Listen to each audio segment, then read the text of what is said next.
Welcome to Under the Hood, a blend of business and sociopsychology. Business looks rational from the outside. It isn't. Under the Hood explores the hidden psychological and systemic forces that truly drive execution and performance. Incentives, blind spots, power dynamics, habits, fear. Why do smart organizations repeat the same mistakes? What really separates motion from progress? This is not armchair philosophy. We move from insight to behavioral engineering, practical tools, and decision frameworks you can apply immediately. Understanding is useful. Execution is mandatory. If it doesn't change behavior, it's entertainment. I mean, that framing is exactly why we're tackling today's topic. Usually, when we talk about systemic forces, we're looking at corporate hierarchies or maybe market incentives. Right, or product adoption, things like that. Exactly. But today, we are taking that unsparing, highly analytical perspective, and we are aiming it squarely at something incredibly intimate. We're looking at the architecture of human connection. Yeah, we are dissecting friendship, and specifically, we're deconstructing what the research framework for today calls the friendship myth. It's a big one. It really is. I want to speak directly to you listening right now. Think about your inner circle. Think about the people you call your friends. The ones you'd call in a crisis. Right. You almost certainly believe that those people are in your life because of a mutual affection. You assume there's a vibe, a shared set of values, this deep emotional resonance, right? Yeah, the romanticized view. Exactly. And you think that affection is the gravity keeping them in your orbit. Well, today, we are going to dismantle that idea entirely. We really are. We are going to explore the hidden, system-driven mechanics of why people actually stay in our lives. And we're going to show you why simply liking someone has almost zero predictive power over whether you will actually keep them in your life. It is a deeply counterintuitive premise. Honestly, it feels almost offensive at first glance. Oh, totally. I hated it when I first read it. Right. But the body of research we're synthesizing today, which spans these massive meta-analyses on social networks, psychological studies on proximity, behavioral economics, and even classical Aristotelian philosophy, it all points to a completely different reality. Yeah, it's wild. So what is the underlying thesis here? The thesis is that our social lives are governed by structural mechanics, not just emotional chemistry. We're going to look at the math of proximity, the psychology of vulnerability, and the brutal reality of life transitions. It is going to fundamentally change how you view your contacts list. So, okay, let's unpack this with a scenario. This is a nearly universal human experience, and it perfectly illustrates the central illusion we are dealing with. I love this example. Yeah, picture this. You are walking through an airport terminal. Let's say it's O'Hare in Chicago. It's crowded, you're exhausted, you're just trying to get to your gate. Suddenly, you hear your name. You turn around. You turn around, and it is an old friend from college, someone you haven't spoken to in, 15 years. A completely unexpected collision of past and present. Exactly. And you stop, you drop your bags, you hug, and the interaction isn't awkward at all. In fact, the vibe is flawless. You pick up right where you left off. Right. The conversation picks up instantly. The humor is the same. The rhythm of the banter is exactly how you remember it. You are standing there thinking, wow, I genuinely, deeply appreciate this person. Why did we ever lose touch? The chemistry is undeniable. It is.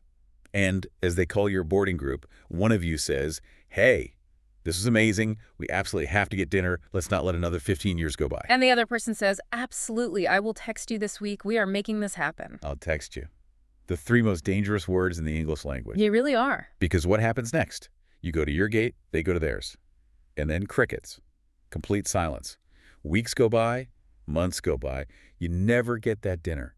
You never get the text. It happens to everyone. So why does that happen? The conventional romantic narrative tells us, well, I guess we didn't actually like each other that much. I guess the connection wasn't real. But the sociological data tells us something entirely different. The appreciation was incredibly real. You did actually like each other. So what's the problem? What's fascinating here is that we have been conditioned to believe that friendship is a pure emotional bond, and therefore liking someone is the engine of the relationship. We think affection is the fuel making the vehicle move. Exactly. But if you look at how human networks actually function, a friend is not just someone you like. A friend is someone who fills a specific, useful function within the ecosystem of your current life. Wow. Yeah.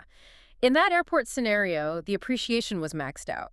But appreciation is merely a baseline filter. It's a necessary but entirely insufficient condition for a relationship to exist. Just creates the potential for interaction. Right, but its causal power to actually generate that dinner is practically zero unless there are other hidden structural forces at play. Okay, let's unpack this with an analogy because I think we need a visual for this. If our daily life is a massive, complex machine, appreciation is just the paint job on that machine. That's a great way to look at it. A great paint job makes the machine pleasant to look at. It makes you feel good about owning it. But the paint does not make the pistons fire. It doesn't make the gears turn. No, it doesn't. The gears are the actual tangible utility that the person provides in your day-to-day existence. They have to fit into the interlocking mechanisms of your routine, your goals, or your immediate environment. That is a highly accurate way to visualize it.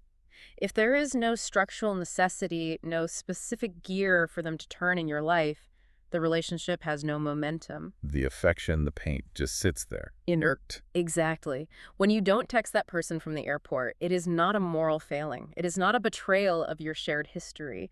It is simply because there is no structural prompt in your current life system demanding that interaction. Your life, as it's currently engineered, just operates perfectly fine without them. That's the cold, hard truth of it. Which honestly removes a massive amount of the guilt we all carry. I mean, we beat ourselves up for drifting apart from people we genuinely care about. Oh, constantly. But what you're saying is that drifting apart is just the natural entropy of a system when the gears are no longer connected. Yes. So if appreciation, the paint job, isn't the engine of the friendship, we need to understand what actually drives it, what makes those gears turn. And this leads us to the core mathematical model we need to unpack today. Yeah, let's get into the formula. To truly understand this, we have to look at the conceptual formula that dictates whether a relationship forms, thrives, or dies. It is an equation. Relationship equals role, multiplied by logistics, multiplied by inertia, multiplied by appreciation. Okay, I want to repeat that so it sinks in for the listener. Yeah.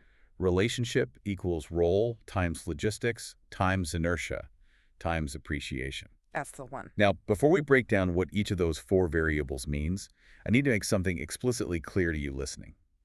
As we go through this, we're going to assign some illustrative percentages to these factors.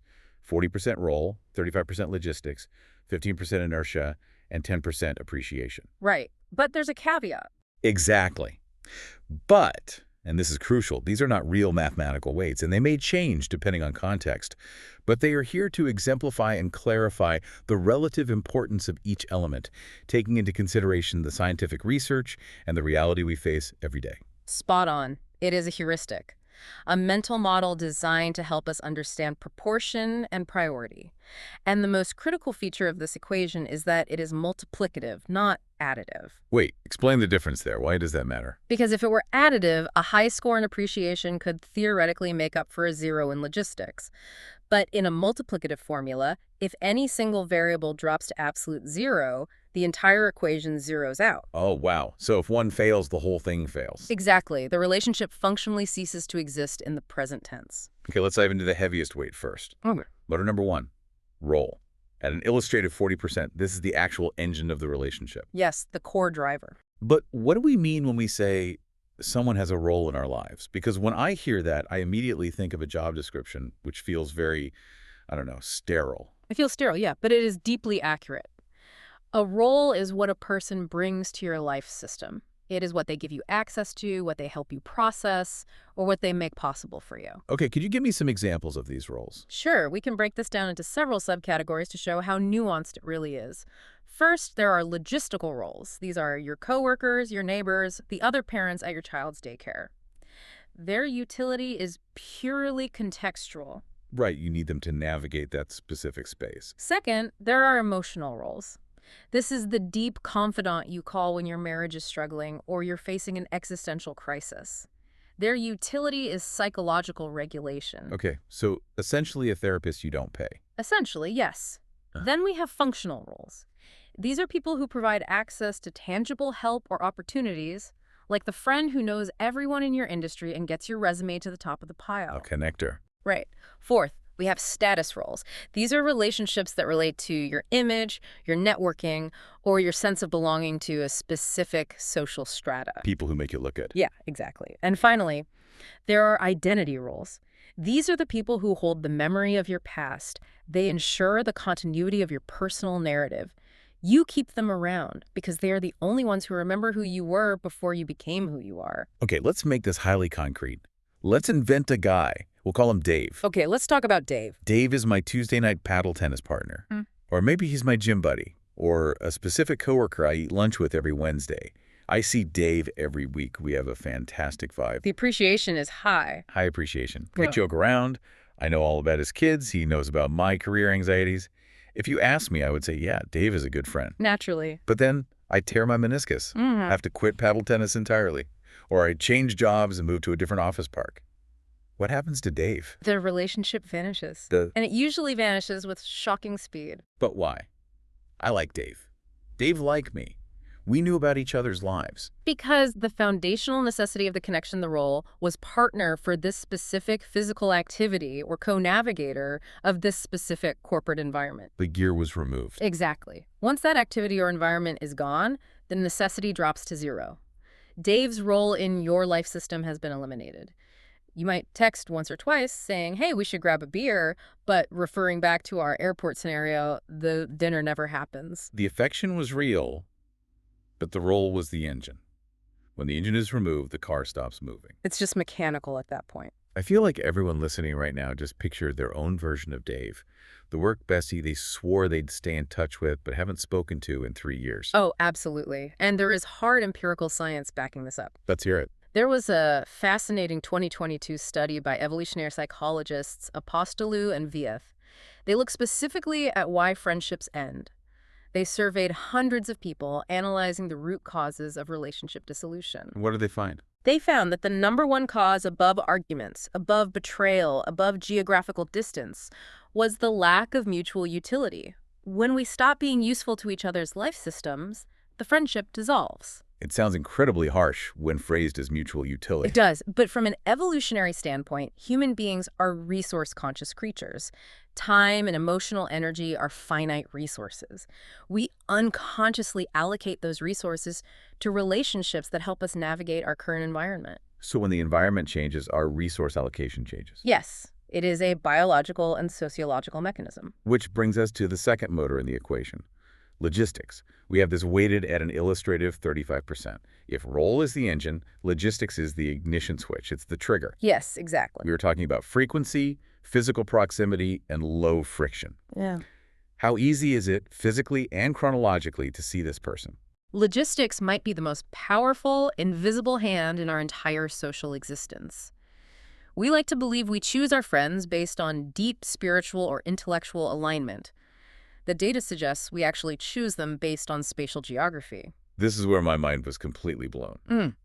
Let's talk about the Rohrer study from 2021. Yes, the seeding study. This wasn't some small survey. This was a massive randomized experiment with nearly 3,000 students. The researchers went into classrooms and took away the students' ability to choose their seats. They force the logistics. Right. They randomly assigned where every single student sat, and they found that simply being assigned to sit physically next to a random stranger increased the probability of a mutual friendship forming by 7 percentage points. It jumped from a baseline of about 15% to 22%. You really have to pause and absorb the implications of that. Your lifelong best friend from university, the person who gave the toast at your wedding, there is a statistically significant chance that they are only your best friend because their last name happened to be alphabetically adjacent to yours, placing them in the seat next to you on the first day of Biology 101. It's terrifying to think about, isn't it? The spatial ecology, the mere physical architecture of your environment, frequently overrides shared values, deep personality matching, or shared interests.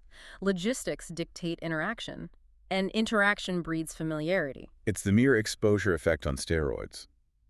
If the friction of interaction is 0 because I literally just have to turn my head to the left to speak to you, we're going to interact. Exactly. I don't have to schedule a calendar invite. I don't have to commute. I don't have to brave the weather. The reps are forced. Proximity removes the cost of connection. Every relationship has a transaction cost. How much energy does it take to initiate and execute an interaction? Like activation energy in chemistry. Right. When you sit next to someone or when you live in the same apartment building, the transaction cost is effectively 0. As soon as that person moves across town, the transaction cost skyrockets. Now you have to coordinate schedules, sit in traffic, find parking. And if the role they play in your life isn't deeply vital, The relationship will not survive that spike in logistical friction. So we have role, the engine, at 40%. We have logistics, the physical trigger, at 35%. What is the third motor? The third variable is inertia, which we have sitting at an illustrative 15%. This is the passive maintenance of a relationship. What does that look like in practice? This encompasses habits, shared history, and most importantly, the profound human aversion to conflict. Inertia is the absence of an explicit breakup. That's a fascinating point, because we have highly ritualized scripts for breaking up with a romantic partner. We do. You say, it's not you, it's me, or we're heading in different directions. You sit them down, you have the hard conversation, you return their sweaters, and you formally sever the tie. We do not do that with friends. Almost never. There is no cultural script for a friendship breakup unless there is a catastrophic betrayal. So what happens instead? Because of that lack of a script, most friendships that have lost their active role and have lost their daily logistics survive purely on the momentum of the past. You stay friends by default. You just coast. Yeah, you might grab a coffee with someone once every 8 months. Not because that coffee dramatically enriches your current life, not because you desperately need their insight, but simply because you have a 10-year history. And you still follow each other on Instagram. Exactly. And there hasn't been a fight to formally end it. Inertia is the social glue of the status quo. It's a body in motion, staying in motion, even if it's moving at 1 mile per hour. That's a great way to put it. Which finally leaves us with the fourth variable, appreciation, the vibe, the mutual liking. And in this illustrative model, it sits at just 10%. It is the smallest driver of the system. But its function is critical. Appreciation is the filter. It is the gatekeeper. It decides who gets allowed into the logistical and role-based loops in the first place. Ah, okay. Give me an example of that. Think back to our classroom example, or a modern co-working space. You might sit in a pod of 6 people. The logistics are identical for all 6. The friction is 0 for all 6. So you don't become friends with all 6. Right. You only develop a habit of grabbing lunch with the one person you actually appreciate, the one whose humor aligns with yours. The filter selects the candidate. And this is the core of the myth. The filter alone cannot sustain the lunch habit if the co-working space closes and you all start working from home. Exactly. To put some hard, quantifiable numbers on just how weak appreciation is on its own, we have to look at the work of Jeffrey Hall. Oh, this study is mind-blowing. It is. He published a study in 2019 where he actually quantified the time cost of friendship. He tracked how many hours of shared time it takes to move someone through the concentric circles of intimacy. And the numbers are steep. Very. According to his data, it takes roughly 50 hours of shared time to go from an acquaintance to a casual friend. It takes 90 hours to become a standard friend, and it takes over 200 hours to become a close friend. 200 hours. When you actually map that onto an adult schedule, it is a staggering barrier to entry. It really is. Let's do the math on that. Let's say you meet someone at a dinner party. Great vibe, high appreciation. You decide to get coffee, that's 1 hour. Let's say you do that every other week because you're busy adults with jobs and families. Which is pretty standard. That's 2 hours a month. To reach 200 hours, you would have to maintain that bi-weekly coffee date without fail for over 8 years. Which is precisely why appreciation cannot build a friendship on its own. You cannot simply click with someone at a party, declare them a close friend, and bypass the temporal requirement. You have to put in the logistical hours. And the only way you accumulate 200 hours with another human being as an adult is if you share a structured environment. You work together, you play on the same intramural sports team, you volunteer at the same charity. The structure forces the hours. Exactly. Appreciation gets you the first coffee. The role and the logistics have to sustain the next 199 hours. Okay, so we have the 4 motors: role, logistics, inertia, and appreciation. When you combine these variables in different proportions, the system doesn't just churn out one generic thing called friendship. No, it doesn't. It produces very distinct categories of relationships. And this moves us to a fascinating way of categorizing the people in our lives, the taxonomy of friendships. Exactly. Based on how these structural elements align, we can broadly categorize friendships into 3 distinct types: functional, narrative, and real. And what makes this framework so compelling is that this modern data-driven sociological model maps almost perfectly on ancient philosophy. It really does. It's uncanny. Yeah. Let's start with the most common category, the functional friendship. This is the bedrock of adult social life. A functional friendship is driven almost entirely by role and logistics, with just enough appreciation to lubricate the interaction. This is Dave from paddle tennis. Right. This is your work spouse. This is the neighbor you chat with over the fence every Sunday. The relationship is highly active. The frequency of interaction is high. But it is entirely contingent on the shared context. Exactly. It is a symbiotic relationship based on mutual convenience and mutual utility. It is perfectly stable, but only as long as the environmental system holds. The very second the environment shifts, the relationship evaporates. And I think we have to normalize this. There is a tendency to view functional friendships as fake. Oh, definitely. But they aren't fake. Yeah. They are highly authentic within the boundaries of their context. It's just that the context has boundaries. That's a perfect way to phrase it. But then we move to the second type, which I think is where a lot of modern anxiety lives. Yeah. The narrative friendship. Narrative friendships are relationships driven almost entirely by inertia and identity role. Their anchor is in the past. Like old roommates. Yes, Yeah. these are your old high school friends, the guys you were in a fraternity with, the people you backpacked across Europe with a decade ago. The relationship exists powerfully in your psychology. You have a shared narrative. But it does not exist functionally in your present day-to-day life. No. The phrase used to describe this in the research notes is brilliant. They call it camouflage. Camouflage. I love that. Why? Because a narrative friendship camouflages your actual structural social isolation. That is a critical insight. In the digital age, we have an unprecedented ability to maintain narrative friendships. You can have a group chat with 50 people from your past. You can text the memes every single day. You watch their Instagram stories. Right, and you feel highly connected to their daily existence. You feel like you have a massive social safety net.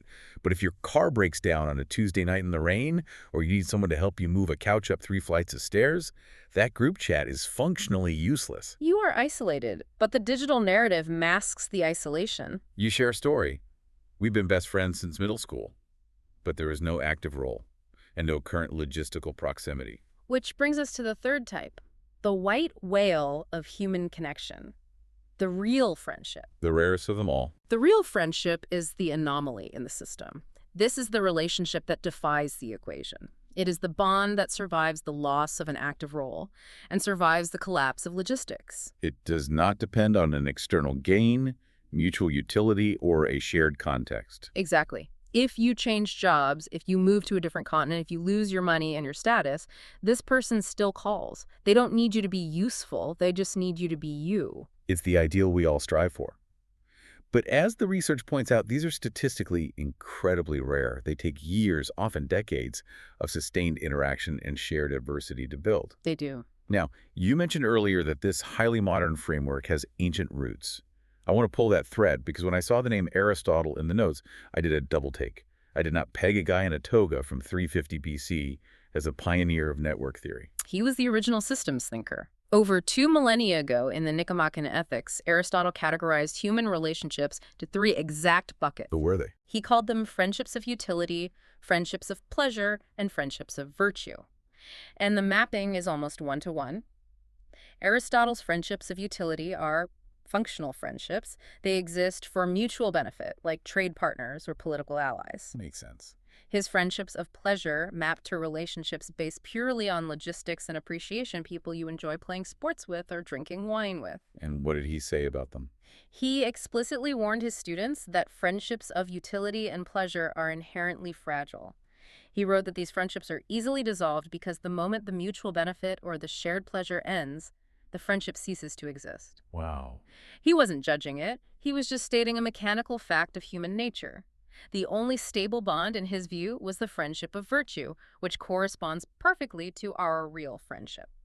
It is based on a mutual appreciation of the other person's inherent character, independent of what they can do for you. Here's where it gets really interesting. I'm going to push back on this because I can hear the listener practically yelling at their phone right now. I'm ready. And frankly, looking at my own life through this lens, it feels incredibly bleak. It feels cynical. You are basically telling me that 95% of my social circle, the people I laugh with, the people I genuinely care about, are just functional, Hmm. that they are replaceable cogs in my utility network, doesn't this reduce human beings to essentially just walking vending machines? We put in a coin of logistics and we get out a soda of utility. It feels cold. I completely understand that reaction. It feels like a violation of the romantic, poetic narrative we've built around friendship since childhood. We want to believe that every connection is destined and profound. We do. But we have to separate the intrinsic value of a human being from their structural role in your specific life. This framework relies heavily on social exchange theory and the sociological concept of substitutability. Substitutability. Expand on that, because that sounds like a human resources term for firing someone. It's not about firing people. It's about understanding ecological niches. Think of your life as an ecosystem. There are specific niches that need to be filled for the ecosystem to thrive. A friend is as replaceable as their role. Okay, walk me through that. Let's go back to Dave from paddle tennis. If Dave moves away, the niche of Tuesday night paddle partner is suddenly empty. It is highly likely you will find another guy, let's call him Steve, to play paddle tennis with. So Steve substitutes Dave. Exactly. Steve substitutes Dave in that specific structural role. That does not mean Dave's soul, his humanity, or his unique personality is replaceable. It means his function in your weekly routine is easily swapped out. Okay, but what about someone who isn't just hitting a ball over a net with me? What about my best friend who knows all my deep-seated insecurities? That is exactly the point. The more complex and unique the role, the lower the substitutability. If someone's primary role is generic going out friend in a Friday night group chat, their substitutability is very high. Because anyone could be a warm body at a bar. Right. But if someone's role is the only person on earth who truly understands the psychological damage caused by my narcissistic mother, that role is practically impossible to substitute. Oh, wow. The value of the friend isn't diminished by this framework. The value is simply tied to the rarity and depth of the function they provide. I see. So acknowledging that a coworker is a functional friend isn't an insult to them. It's actually a clarification of boundaries. Precisely. It is boundary setting, and it is expectation management. The danger of the romantic myth of friendship is that it sets us up for constant disappointment and perceived betrayal. Because we expect functional friends to act like real friends. Exactly. When your work bestie changes jobs and stops texting you, if you view it through the romantic lens, you feel betrayed. You think, they never really cared about me. If you view it through the structural lens, you say, well, the logistics collapsed, the functional role ended, and the system naturally powered down. The system changed, so the relationship changed. It's a mechanism, not a moral failing. That actually does reframe it nicely. It takes the emotional sting out of people inevitably fading away as life progresses. But this raises a huge practical question. What's that? If structure and logistics are what build these bonds, if we are bound by the tyrant of the 200-hour rule, are we just at the mercy of our environment? Or are there ways to speed up the process? Are there behavioral hacks or catalysts that can force the structure to solidify faster? We are not entirely at the mercy of our environment. Environments can be intentionally designed, and we can place ourselves in specific environments that act as friendship factories. Friendship factories like what? The research looks at social designs that aggressively compress the timeline. Think about early-stage startup culture. Think about intense team sports, military boot camps, or expatriate communities in foreign countries. What do they have in common? These environments all share specific architectural features that manufacture connection. They enforce high repetition, they lower logistical friction, and crucially, they mandate shared vulnerability. Let's focus on that last one, vulnerability. Because conventional wisdom says that vulnerability is a reward. It is something you earn after years of building trust. You don't just walk up to a stranger and share your deepest fears. Usually, no. Our ego and our psychological defense mechanisms prevent that. We walk around with armor on. But certain situations forcibly bypass those defenses. Like when we're under pressure? Yes. We can look at the research of psychologists like John Bowlby on attachment or Arthur Aaron's famous Fast Friends procedure. Aaron's work showed that you can accelerate intimacy between strangers in a lab setting by having them answer a series of increasingly probing, vulnerable questions. But in the real world, vulnerability isn't usually engineered by a questionnaire. No, it is engineered by stress. Explain the mechanism there. Why does stress make us bond? When people are severely fatigued, highly stressed, or pushed far out of their comfort zone, their cognitive load is maxed out. They simply do not have the energy to maintain their social armor. The defense systems power down. So they're exposed. Exactly. If you are an expatriate who just landed in Tokyo, you don't speak the language, you are jet lagged, and you can't figure out how to set up a bank account, you are in a state of high vulnerability. And if someone helps you. If another expat helps you navigate that, the stress creates an immediate window of openness. It bypasses the 50-hour casual friend phase completely. It creates an instant emotional debt and a deep, rapid bond. It's almost like trauma bonding, but on a milder scale. Two junior analysts working until 3 a.m. on a pitch deck for a terrifying boss. The barriers are completely destroyed by sleep deprivation and mutual panic. That's a perfect example. But the research notes add a very crucial, almost warning label caveat here. Intensity does not equal depth. That's a vital distinction to make because this is where people get confused and hurt. You might sit on the floor of a startup office at 2 a.m., eating cold pizza, and spill your darkest family secrets to a coworker. And in that moment, it feels incredibly profound. It feels like you have forged a bond in fire, but you have to recognize what it actually is. It is a window of situational vulnerability. It is not necessarily the foundation of a real long-term friendship. Because the vulnerability is dependent on the stressor. Exactly. When the startup finally launches and succeeds, or when it goes bankrupt and everyone goes home, the stress vanishes. And when the situational catalyst is gone, the armor goes back up. So you become strangers again. People are often shocked when their foxhole buddies become distant after the battle is over. The bond evaporates because the environment that mandated the vulnerability no longer exists. Okay, so stress and vulnerability are catalysts, but they can be fleeting. But the framework introduces an even more potent accelerator. And I will admit, this is my absolute favorite concept from the entire deep dive. It's a dark one, but it works. It is slightly dark, but it is undeniably true. The ultimate social accelerator is the common enemy. Nothing, and I mean absolutely nothing, brings human beings together faster than being against something together. It is a remarkably powerful, deeply ingrained human heuristic. We can look at a brilliant 2006 study by a psychologist named Jennifer Bosson and her colleagues. What was the study? The study was rooted in social identity theory. They brought strangers into a lab and gave them opportunities to discover shared likes and shared dislikes about a third fictitious person. And what happened? The data was conclusive. Discovering that you share a negative aversion, hating the same thing, creates an immediate, powerful us versus them bond that completely bypasses the need for deep trust, shared values, or a shared history. In short, you bond significantly faster over shared dislikes than shared likes. It is so painfully true. We have all experienced this. You can be at a networking event, sitting next to a stranger. You'd say, I really love the Beatles. And they say, oh my gosh, me too. They're great. And then silence. The conversation just dies. There's nowhere to go. Yeah. But if you sit next to that same stranger and say, I absolutely despise the new expense reporting software this company uses, it is a nightmare. Oh, that stranger's eyes will light up. And you will talk for 3 uninterrupted hours. Precisely. Why does that happen?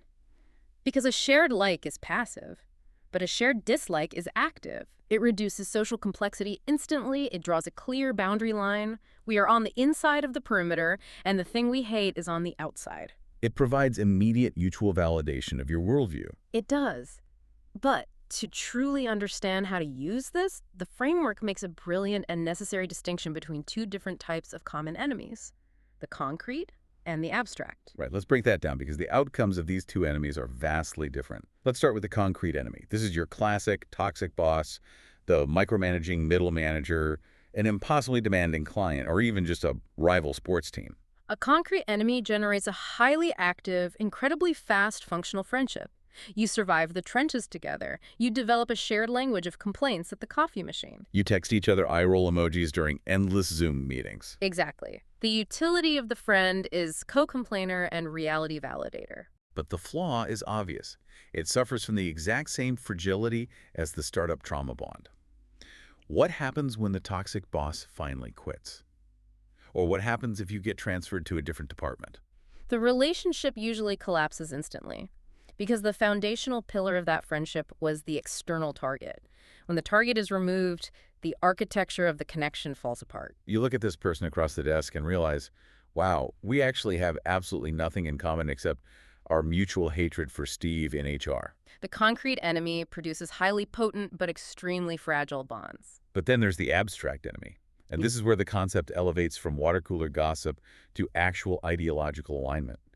We are no longer talking about hating a specific person. No, it's broader than that. We are talking about a shared rejection of a broad concept, a hatred of mediocrity, a rejection of injustice, a disgust for corporate greed or superficiality or the system at large. If we connect this to the bigger picture, sharing an abstract enemy creates a much more stable, durable foundation because it shifts the nature of the bond. It is no longer just, we hate Steve. It becomes, we are the type of people who refuse to accept this specific type of mediocrity. It forms a mental and moral tribe. The role of the friend elevates from a situational ally to an ideological peer. And that lasts longer. Much longer. This shared rejection of an abstract concept can actually form the basis of a highly stable, long-lasting narrative friendship, or even transition into a real friendship. Because the beautiful thing about an abstract enemy like systemic injustice or human superficiality is that it never really goes away. The target is infinite, so the utility of the bond remains permanently relevant. You can debate it and fight against it for the rest of your lives. Precisely. However, the sociological data does offer a warning here. A relationship built entirely on a common enemy, even an abstract one, runs the risk of becoming deeply rigid and cynical. If 80% of your conversational bandwidth is dedicated to criticizing the world, tearing down ideas, and validating each other's grievances, you aren't actually building a positive generative structure. You are just cohabitating in a bunker of negativity. It can stunt the growth of the friendship. Yes, because it relies on external dysfunction rather than internal connection. Which is exhausting. Nobody wants to spend a decade in a bunker. So, to recap where we are, we have our four motors. We know that environments, vulnerability, and enemies can accelerate the gears. But life isn't static. Exactly. Life is not a static laboratory. Life is chaotic. And eventually, life inevitably disrupts the carefully constructed systems we've built. What happens when the environment shatters? This brings us to the most unsparing section of the research, what the framework calls the brutal filters, life transitions. If you want to know the true structural integrity of your social network, you just have to wait for a major life transition. What's the data on that? According to a massive 2013 meta-analysis by a researcher named Wurzis, which involved nearly 180,000 participants across multiple studies and later supported by Roy's work in 2022, friendships do not evolve in a smooth, continuous line. They don't gently fade. No, they reorganize brutally and violently during structural changes in your life. A structural change is an earthquake. It shakes the foundation and you see which buildings stay standing. Let's look at the most obvious earthquake. Moving to a new city, or expatriation, the immediate total loss of logistics. The data on this is genuinely staggering. The meta-analysis indicates that a significant physical move results in a sudden, sharp disappearance of 70 to 90% of your active relationships within a very short time frame. I want the listener to really hear that. 70 to 90%. Wipeout. Gone. Because the logistical friction equation flips upside down overnight. Before you moved, the friction was near zero. You saw them at the local cafe or at school drop-off. Now, the friction is massive. You have to coordinate across time zones. You have to schedule hour-long FaceTime calls. You have to plan expensive weekend trips. And the functional friendships, the ones built primarily on convenience and proximity, simply do not have a strong enough role or appreciation engine to overcome that massive spike in logistical friction. The math no longer works. Then there is changing jobs. The ultimate coffee machine test. You spend 40 hours a week with these people. You swear, tears in your eyes at your going-away party, that you are going to stay in touch. We are going to do monthly happy hours. But who actually survives when the daily, effortless logistics vanish? And the mutual concrete enemies, the bad clients, the annoying boss, are no longer shared. Usually, practically no one. But I want to pivot to a transition that I had never considered a filter until I read this framework. And that is a rise in status or massive success. You get a huge promotion, you sell a company, you suddenly become wealthy or highly visible. The common assumption is that success expands your friendship circle, and functionally, superficially, it does. Your network grows. You are invited to more exclusive events, you are surrounded by more people, your phone rings constantly. But there's a massive cognitive bias at play here. As you noted when we were reviewing the data, you think you have more friends, but in reality, you just have more roles surrounding you. Yes. You become the sun, and suddenly there are a lot more planets caught in your gravitational pull. But they aren't there for the vibe. They are flocking to you because your functional utility has skyrocketed. You are now a status friend or an access friend to them. Exactly. You can get them into the right rooms, or fund their project, or elevate their own social standing. It is a highly transactional expansion. And the brutal truth is, the moment that status dips, those people vanish just as quickly as they appeared. Which leads directly to the final and unequivocally most brutal filter of them all: loss of status, severe illness, or extreme burnout. What happens when the machine breaks down? When your energy levels crash, your financial resources dry up, or you lose your influential title, your social output drops to absolute zero. You are no longer fun and entertaining at dinner parties. You can no longer offer lucrative career advice. You can no longer host people at your beach house. You have nothing left to offer the system. The ultimate filter. When the scaffolding of utility falls away, you see who is actually part of the building's foundation and who is just standing on the scaffolding. Who stays when you no longer provide any utility whatsoever? Very, very few. Statistically, almost no one. This is the crucible that reveals the real friendships, the Aristotelian friendships of virtue. Only the people whose connection to you is entirely decoupled from your output will remain in the room when your output is zero. So transitions don't actually change the nature of your relationships. They simply reveal their true, pre-existing nature. It strips away the camouflage, the tide goes out, and you see who is actually wearing a swimsuit. It's a harsh reality check. It is. But here is the good news for you listening right now. You do not have to wait for a catastrophic life crisis, a cross-country move, or a burnout to figure out the structural integrity of your network. You don't have to guess who is scaffolding and who is foundation. We have a tool for that. We do. The researchers and system architects behind this framework have developed a highly practical 8-step diagnostic audit tool. It is designed to evaluate your own social network using this exact structural, unemotional methodology. And before we walk through it, I need to let you know, this tool is available for download, and if you send us your results, we can help analyze it for you. It is an incredible, albeit slightly confronting, exercise. So expert, how do we actually action this? Walk the listener through how they can apply this audit to their lives right now. Let's do a live mental exercise. Perfect. If you are listening, I want you to start by mentally picturing a list of 10 to 20 people in your life. Don't just pick your absolute best friends, pick a mix. Current friends, old friends from college, work colleagues you socialize with, neighbors, people you feel ambiguous about. Got a few names in your head. Good. Now, we are going to run those names through a specific analytical grid. The first major hurdle in the grid is the substitutability test. We touched on this earlier, but how do we test it practically? You take a name, let's say it's Sarah, from your marketing team, and you ask yourself, how hard is it to replace the specific role Sarah plays in my daily ecosystem? What is her actual function? Right, getting specific about the utility. If her primary function is the person I vent to on Slack about my inbox and occasionally grab a quick beer with on Thursdays, you have to be honest. How easily could someone else become that person? If a new, funny person joined the marketing team, could they fill that niche? And if the answer is yes. If the answer is very easily, the relationship is highly functional and highly fragile. Right. But what if the person is, say, the only friend who knew you before you got sober? Or the only person who understands the complex dynamics of your impending divorce because they went through the exact same thing? That represents incredibly low substitutability. That specific emotional and historical role cannot be crowdsourced or quickly replaced.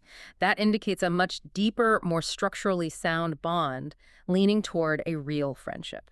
Okay, so we test the role. What is the next step in the audit? The next step is the initiative test. This reveals the hidden power dynamics and the reliance on inertia. Look at your text history with this person. Who actually initiates the logistics? Who proposes the coffee? Who texts first? Is it you 80% of the time? Is it them? Is it perfectly balanced 50-50 split? Or, as is incredibly common with adults in their 30s and 40s, is it neither of you? Is the relationship surviving purely on passive inertia, where months go by until you randomly bump into each other? And if it's purely inertia? If it relies entirely on inertia, it is a ghost relationship. It exists in memory, but not in reality. But the real meat of this audit, the part that actually hurts a little bit to do, is the transition test scenario. This is where you run a simulated stress test on the structural integrity of the friendship in your mind. Exactly. You project a hypothetical structural collapse. You take a person on your list and ask, what happens if the logistics disappear tomorrow? What if I accept a job in London and move 4,000 miles away? Would this specific relationship disappear entirely within 6 months? Would it weaken into a passive Instagram-liking dynamic? Would it hold steady? Or, crucially, would both of us proactively reconfigure our lives to ensure it survives? And you don't just test the logistics, you test the role, too. Yes. You ask the burnout question. What if I lose my high-status job and can no longer provide the access, the networking, or the cool dinner party invites I currently provide? What if I become deeply depressed and my social output drops to zero? Who is going to sit on my couch in silence with me? And based on your brutally honest answers to these stress tests, the audit generates a 15-point resilience score for each person. Break down the scoring tiers for us. If a relationship scores between 0 and 5 on the resilience scale, you are looking at a highly functional and highly fragile connection. It is heavily dependent on convenience and mutual utility. It will absolutely not survive a major life transition. And that is okay. We need functional friends. We do, but you should not expect them to act like real friends when the chips are down. What about the middle tier? If it scores between 6 and 10, it's a mixed bond. This is the standard healthy adult network. It relies on a blend of logistical proximity and genuine appreciation. There is real affection there, but it is still vulnerable to severe disruptions. If you move away, it will require massive conscious effort to maintain. And the top tier, if it scores an 11 to 15. Then you have identified a potentially real friendship, a relationship that possesses the rare inherent resilience to survive without a logistical crutch, without a shared concrete enemy, and without a clear functional utility. These are the people you invest your deepest emotional capital into. So what does this all mean? How do we translate this from a fascinating sociological theory into behavioral engineering? Because the absolute last thing I want is for people listening to download this audit, score their friends, realize most of them are functional, and then just sit alone in a dark room feeling cynical and isolated. That's the opposite of the goal. What are the practical strategic takeaways? The strategic takeaways are incredibly empowering once you accept the mechanics of the machine. It gives you agency. First, let's talk about acquisition.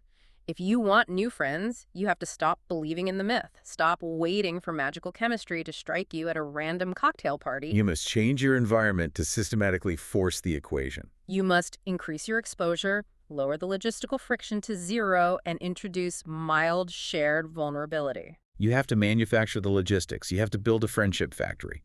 Join a rigorous weekly group activity. Don't just go to a gym. Join a climbing gym where you have to physically belay and trust another person.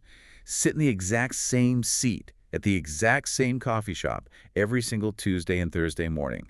Put yourself violently in the path of the mirror exposure effect. Exactly. You control logistics, which forces the reps, which accumulates the 200 hours. And what about retention? How do we keep the friends we already have when the earthquakes happen? This is the most important lesson of the entire deep dive. Yes, how do we survive the transitions? To keep relationships alive through major life transitions, like when you move, when you have a child, or when you change jobs, you cannot rely on your historical appreciation. Appreciation is just the paint. You must consciously and deliberately recreate a role for that person in your new system. You must build the new bridge before the old one collapses. Give me an example of that. Well, if you are leaving your company and you want to keep your work bestie, you cannot just say, let's stay in touch. That is relying on inertia, and inertia will fail. You must explicitly transition their role. Right. You say, I am leaving the company. You are no longer my coworker. Therefore, I need you to become my Saturday morning running partner. Or, we are starting a monthly Tuesday night book club, just the two of us. You have to engineer new, frictionless logistics and assign a new functional role before the old context decays. You have to build new gears. That is so deeply actionable. You are taking the affection, the paint, and applying it to a brand new machine. As we begin to wrap up this deep dive, let's summarize the fundamental truth we've extracted from these models today. Yeah, the romanticized, purely emotional view of friendship is a myth that sets us up for disappointment. In reality, functional friendship is the absolute norm. It is the logistical bedrock of how human society operates. Narrative friendship is camouflage. It makes us feel connected to our past without requiring present effort. And real friendship, the Aristotelian ideal of virtue, is an incredibly rare, beautiful byproduct of time, surviving the death of utility. It is a profound shift in perspective. But before we leave our listener with this framework, I must introduce a final critical warning directly from the source material. It is a caveat regarding the limits of the model, and they refer to it as the performative danger. The danger of knowing too much about how the machine works. The danger of seeing the matrix. Precisely. Now that you understand this highly structural, utilitarian, mathematical view of relationships, there is a massive risk. You might be tempted to over-optimize your social life. You become a robot. You might become overly cynical, viewing every single coffee date as a transactional exchange of utility, constantly calculating logistics, scoring roles in your head, and assessing substitutability. Sorry, Dave, your resilience score dropped to a 4 this week. I'm going to have to let you go. Exactly. If you do that, you will lose your spontaneity. You will lose the art of human connection.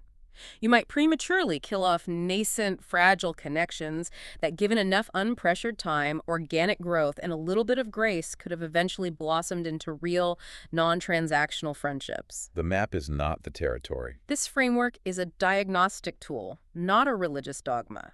Do not let the cold mechanics blind you to the warmth and humanity of the people in your network. We use the tool to understand our blind spots, not to become sociopathic social optimizers. I love that balance. But I will leave you, the listener, with a signature thought directly from today's text. Let this linger in your mind the next time you wonder why someone faded from your life, or the next time you feel guilty for losing touch. Remember, it's not people who change, it's the system around them that redefines their role. A profound, structural, and ultimately forgiving truth. Thank you for listening to our podcast, Under the Hood, a blend of business and sociopsychology. And remember, understanding is useful. Execution is mandatory.